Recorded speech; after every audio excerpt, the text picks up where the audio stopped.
So today we've seen how consumers, sustainability, and AI are all reshaping the landscape. The opportunity lies in turning that complexity into advantage through agility in how we innovate. Our next speaker is Chris Heemskerk, a former Google and Apple leader. Chris will explore how organizations can build an agile culture to turn innovation into real growth. Let's welcome Chris to the stage.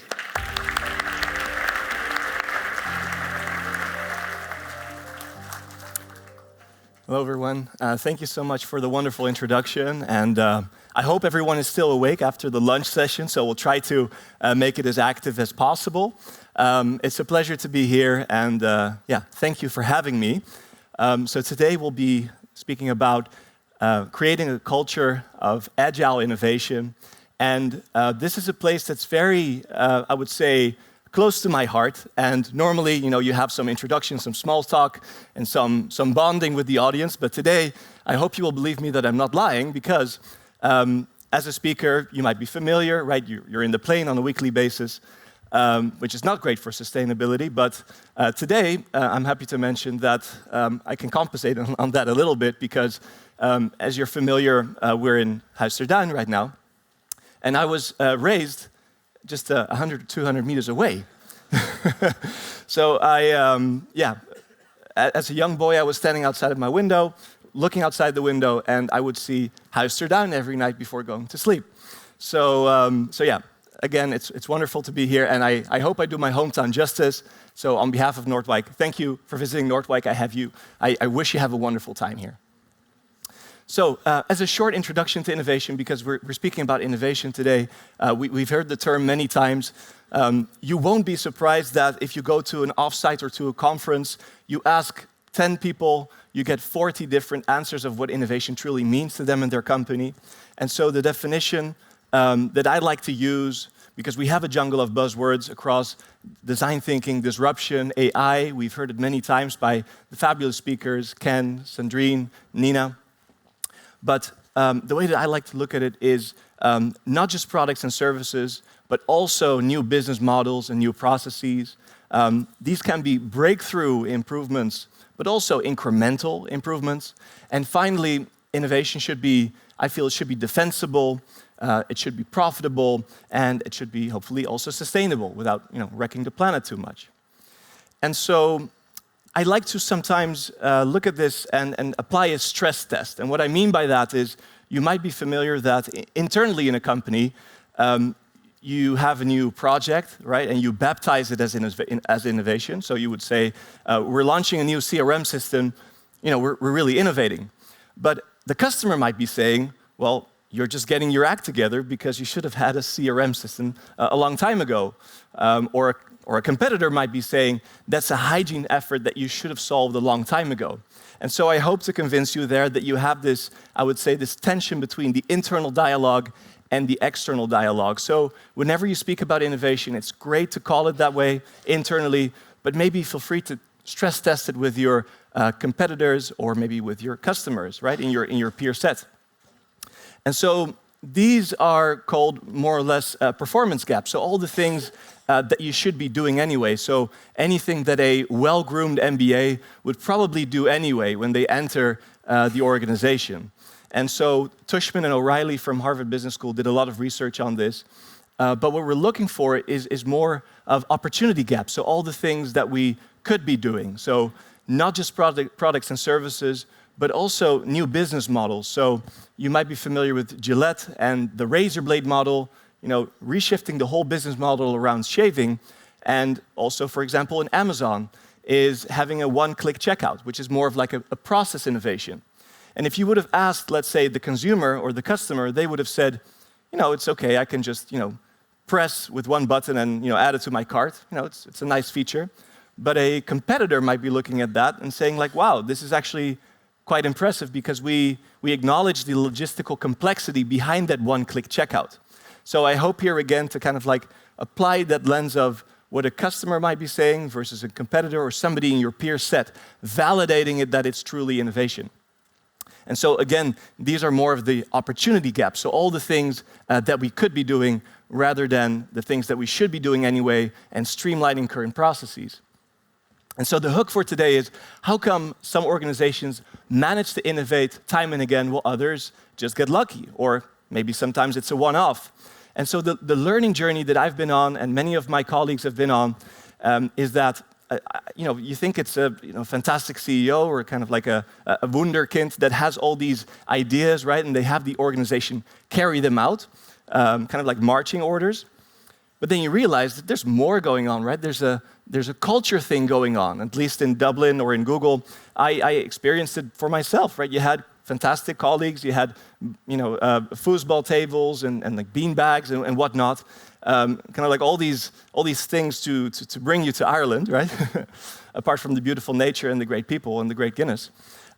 But there's more than that going on, right? Because Culture Dog kicks in and says, well, culture is only maybe 50% of the story, because we have another thing. And you might have guessed it, it's organizational design, right? So how do we set the organization up for success or for innovation success?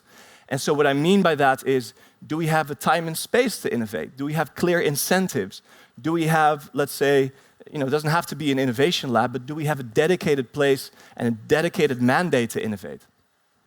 And so as a leader or as a CEO, you think you're done because you have culture in place, you have the organizational design in place. You think you're done, right? You can go on a holiday, but then you have to go back to the CEO, you have to go back to senior leadership, because how are they spending their time? And so you might have seen that there are many organizations out there that have senior leaders that are asking for the organization to innovate, but then they spend 99% of their time on the core business and squeezing the lemon of the core business. And as you can imagine, it can be a lot more productive, and at least this is from the latest research, is that the most effective senior leaders that lead for innovation, they spend at least 20 to 40% of their time on innovation and new growth efforts. And as you can imagine, that also sends a very strong signal to the organization, because you're leading from example. And just to call that out today, I think it's very admirable that there's currently still an innovation design challenge happening live as we speak. So I think that's, first of all, very innovative and very courageous. So I think that deserves a small round of applause. Yeah. And also fostering the psychological safety for the teams to do that, right? With hundreds of people watching. So I think that's very commendable. And so we see the same with managers, right? Frontline managers that ask, please innovate this year. Oh, and by the way, 100% of your compensation is tied to core products and core competencies. And so you can hopefully see that, let's see that tension between what a company is asking for, what a company is saying externally versus what they're actually doing internally. And that's how organizations slowly on become an ambidextrous organization. So this is a lot of the work by Tushman and O'Reilly that have been exploring exploration versus exploitation. So exploiting the core business while exploring new growth avenues. And so an example of this is, for example, Netflix, that started with DVDs in the mail. They went into the streaming business, into original content, games, AI-generated content. And as you can imagine, there's kind of like this S-curve where it takes some time for a product or service to kick off. Then once they start to get a bit of traction, they already have the next S-curve and the next thing lined up. And so how do they do it? The partial answer is that they have a very strong and robust innovation portfolio. They have a lot of experiments running in the back end. And I'd love to speak more about that later. The same pattern we saw with Apple, right? Going from the iPod and the iMac to the iPhone and the iPad, the AirPods, and then even into the finance industry, right? Who would have guessed partnering with large banks in order to make the Apple credit card a reality? And so I hope to share with this is that jumping the S-curve over the last few decades has been kind of like the main pattern of how these companies really try to keep delivering value for customers and for stakeholders. And as we speak about innovation strategy, and I'll save you some of the more, let's say, drier details from innovation strategy, but there's a few principles that I do want to, address. And the first one is that whenever you craft your innovation strategy, it's incredibly important to have that leadership buy-in, because if leadership doesn't have that focus and the sense of urgency, you're not going to get support from the C-suite, you're not going to get air cover as an innovator, and you need that urgency, right? You need that funding, you need that commitment. And what you would also need is an innovation thesis or an innovation perspective, meaning that you have an overview of all the products and services that are doing quite well, which ones are in decline. You can have a look at what are our unique strengths and capabilities on the left side of the canvas. So as a company, right, what are your true core competencies and unique and unfair advantages, so to speak. And then on the right side, you can have a look at what opportunities and options lie ahead. So emerging markets, new technologies, new trends. I mean, we've seen it all today. But as you can imagine, you have like a list of maybe 200 options, and it's going to be hard to choose which ones to pursue. So the kind recommendation is to kind of like make a prioritization of where you will focus 1 year out, maybe 3 years out, and maybe 5 years and beyond. And equally important, also have a look at where will you not invest. So what are the exclusion criteria? So at the right bottom of the screen, being very deliberate and very, let's say, specific and explicit of where you will not invest. And the reason why is it echoes what I mentioned earlier. If you're an innovator in some department, in some geography, and you're working on this fantastic plan, but if it's not going to get support from the C-suite, it's not in line with the corporate strategy, it can be very demoralizing. So I hope you acknowledge that, but you might have also experienced it yourself. And as part of that innovation portfolio, have a look at the balance of that portfolio. So how many of those innovation projects are, let's say, in the core business? So this is the model that we had at Google. I'm not saying that this is the best model. Like every company needs to have their own weighting, I believe. But at least we had about 70% of our projects in the core business. So that means existing products for existing customer segments. We would have about maybe 20% in adjacencies. So that means that you deliver new products for existing customers or taking existing products to new customer segments. And then the third one, that's the most difficult one, it's transformational innovation work. And that's where you develop entirely new products and services for a whole new customer segment that you're not serving yet. And one example of that is Amazon Web Services, where they went from e-commerce to developing cloud solutions for a B2B buyer. And as you can imagine, these are the hardest transformations to do. They take the longest, they're the most risk, but they also give you the highest innovation premium, right? They give you the highest arbitrage if things really go well. And Jensen Huang with NVIDIA is one of the examples there, persisting on a vision for decades, right? This is decades in the making. As we speak about innovation culture, just a quick definition. I personally like Edgar Schein's definition, where he speaks about the way we do things around here as a company. Another definition, like as a Dutchman, I couldn't get around Geert Hofstede saying a collective programming of the mind. It's a bit more, let's say, exotic, I would say. But the phrasing for agile innovation in your company could be phrased in many ways, and I've shared 2 flavors of this. The first one is, in our organization, how do we get the courage, the conviction, and the capability to innovate every single day? Another way of framing could be, in our organization, how do we make innovation the path of least resistance rather than the path of most approvals? So there's 2 ways of framing this, and there's probably 20 ways of framing this, but the way you frame the question already starts, I would say, probing for answers or probing to explore this. And as we speak about innovation culture, one example of this that I'd like to highlight is Tesla. And so I know they've been in the news for many things, but at least you cannot fault them, I believe, for having a very strong and punchy mission statement. And so their mission to accelerate the advent of sustainable energy, it's easy to remember, but then also it gives teams the psychological safety to share new ideas. And I'll share with you why. Imagine you're an intern, you just started at Tesla on your first day, and you're sitting in a meeting with Elon Musk, and you have this wonderful idea, this fantastic idea, but you're afraid to share it because you don't want to look like an idiot, right? If it's a bad idea. But if that idea is in line with the company's mission and in line with the company's values, then at least you know you're on the right track. You have the right philosophy of how to speak about your ideas. And so hopefully then you will have the psychological safety to still share that idea.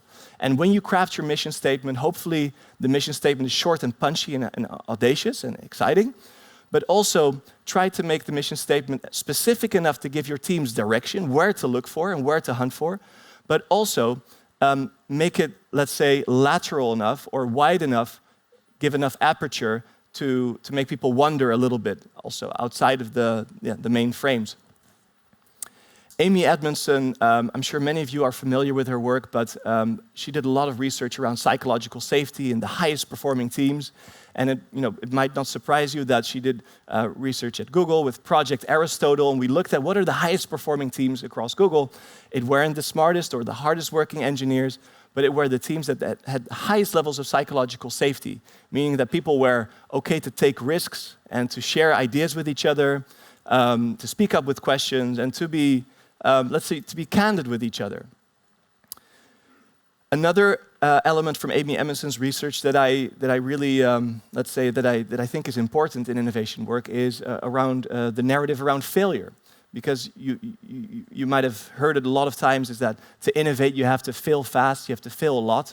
But I think it's sometimes important to look at what kind of nuance of failure are we looking at.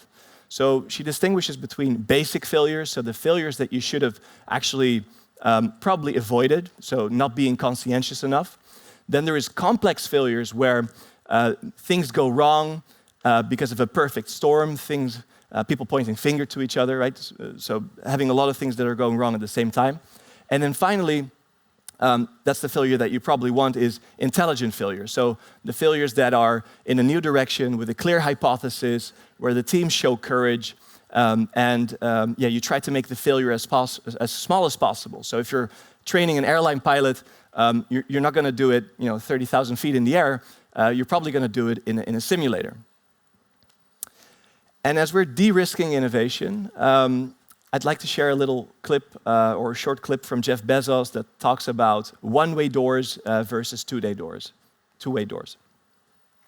Most decisions are two-way doors. Can you explain that? Because I love that metaphor. If you make the wrong decision, if it's a two-way door decision, you walk out the door, you pick a door, you walk out, and you spend a little time there. It turns out to be the wrong decision. You can come back in and pick another door. Some decisions are so consequential and so important and so hard to reverse that they really are one-way door decisions. You go in that door, you're not coming back. And those decisions have to be made very deliberately, very carefully. If you can think of yet another way to analyze the decision, you should slow down and do that. So, when I was CEO of Amazon, I often found myself in the position of being the chief slowdown officer, because somebody would be bringing me a one-way door decision. And I would say, okay, I can think of 3 more ways to analyze that. So let's go do that. Because we are not going to be able to reverse this one easily. Maybe you can reverse it, but it's going to be very costly and very time consuming. We really have to get this one right from the beginning. And what happens, unfortunately, in companies, what can happen is that you have a one-size-fits-all decision-making process where you end up using the heavyweight process on all decisions. For everything, yeah. Including the lightweight ones, the two-way door decisions. Two-way door decisions should mostly be made by single individuals or by very small teams deep in the organization. And one-way door decisions are the ones that are the irreversible ones. Those are the ones that should be elevated up to the senior-most executives who should slow them down and make sure that the right thing is being done.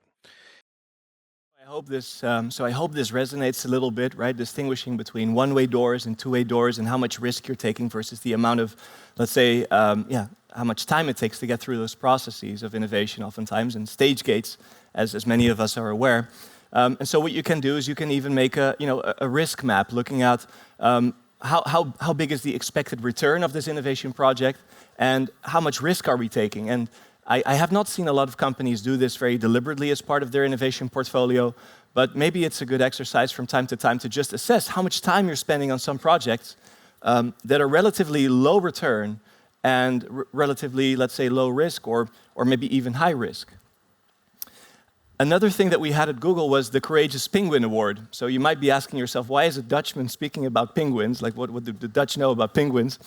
It was an award at Google that, of course, we had projects or awards for projects that were successful, that had a strong outcome for customers, but we always had an award for teams that showed courage, where they showed a lot of learning, and where they made intelligent failures.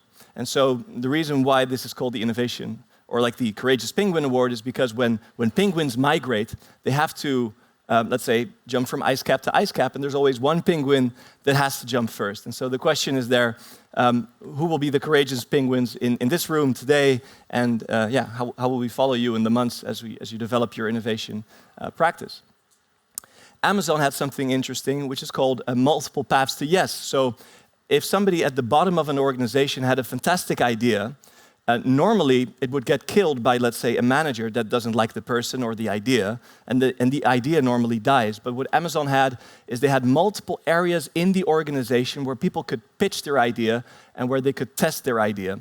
And the reason why is because they looked at, let's say, an ecosystem such as the venture capital industry, and there they found examples like Airbnb. We know it's a multi-billion-dollar company today, but as you can imagine, Airbnb had to go to 10, 20, 30 investors that said no. And so the conclusion is, sometimes it's not the idea that's the problem, but it's the eye of the beholder and the timing. You might be aware that at Google we used to have 20% time to work on innovation bets or innovation process. Maybe show of hands who heard of this, the 20% time that we had on Google. And so I experienced this firsthand, and the running joke internally became, oh, you mean 120% time? Because the evening hours and the weekends, right, were dedicated to these innovation projects, because you still had to have your core deliverables and your core projects to take care of. And so the new gentle recommendation that I'd like to give is, if people are working on innovation part-time, please give them 40% of their time to work on innovation, because now they can really block it off on their calendar, but also as a leader, you can give them some target relief on the core business, really give them the time and space to work on it, and also you can hold them accountable a bit, right? You've been spending on something for 40% of your time on this innovation work, then at least you have some new customer insights to show after a few months. So you can hold each other accountable a little bit more. Another thing Amazon had was future press releases. So if somebody had a fantastic idea, instead of sharing it ad hoc during a meeting, they would be asked to go back and to write a fictional press release about it as if the idea already happened in the future. And so it forced them to think the idea through and to have some images there, right, to really think it through. But also it makes it easier to pitch it to your colleagues, because now they can envision the idea a lot easier. Another thing Amazon had was the empty chair. So when an important decision was being made, then they would symbolize an empty chair in the meeting room and symbolize the customer sitting there. And being a little bit sober, like as a Dutchman, I would think like, okay, does this happen in every meeting? Probably not, but small symbols like these do add up cumulatively. And if you're taking important decisions where customers are impacted, then symbols like these, they can help, as long as it's part of, let's say, a main leadership structure that is actually credible and authentic. And so when we talk about de-risking innovation and staying agile, there's a few questions that you ask, right? So what is the minimum viable bureaucracy that we want in the organization? And you can ask yourself, let's say, 3 questions. The first one is, what specific risk does this step mitigate? Because we are familiar with all the steps that you have to go through when launching a new product or service or testing it. The second one is, when is the last time this risk or this step actually caught a problem worth the cumulative cost and worth the cumulative slowdown? And the third one is, could a lighter mechanism achieve the same level of risk reduction? Another one there is, to add on to that, you can have, let's say, a bureaucracy budget where you provide a maximum amount of steps or a maximum amount of approval change to launch something new based on the perceived risk that you're taking. And based, if it's, let's say, a one-way door versus a two-day door. And you can even, to top it all off, what you can even do is you can have a visible process graveyard in your company, which means that if you're sending out, let's say, an update or a newsletter around your innovation efforts, you could probably say, hey, these are all the processes that we're doing right now, but these are all the ones that we scrapped. And so you could say for every new process we introduce, we kill an old one or we kill 2 old ones. And it kind of like sounds simple, and it's not rocket science, but to be really honest, it doesn't really happen a lot. When I work with organizations, I don't see this happening a lot, where they really demonstrate how much time and space they're carving out for their teams to innovate and how much friction they're removing in the process. Another thing you can do, and I'm sure that today is a great example of this, but you can have joint innovation OKRs together with your customers and with your suppliers. So OKRs being objectives and key results for the company. And of course, some of them, you cannot disclose. They might be a bit secretive, but some of them, they can be less confidential, right, with your key accounts and your best customers, your best clients. And you can share with them, we have this certain result that we're going after. You can show that to your key clients and then work on that together. You can also do that with your suppliers in the ecosystem in order to get that level of agility that you want. So as we close off, being mindful of time, how do you know if you're on the right track while you're navigating the jungle of innovation? And you might be familiar with the concept called a minimum viable product or a minimum viable prototype.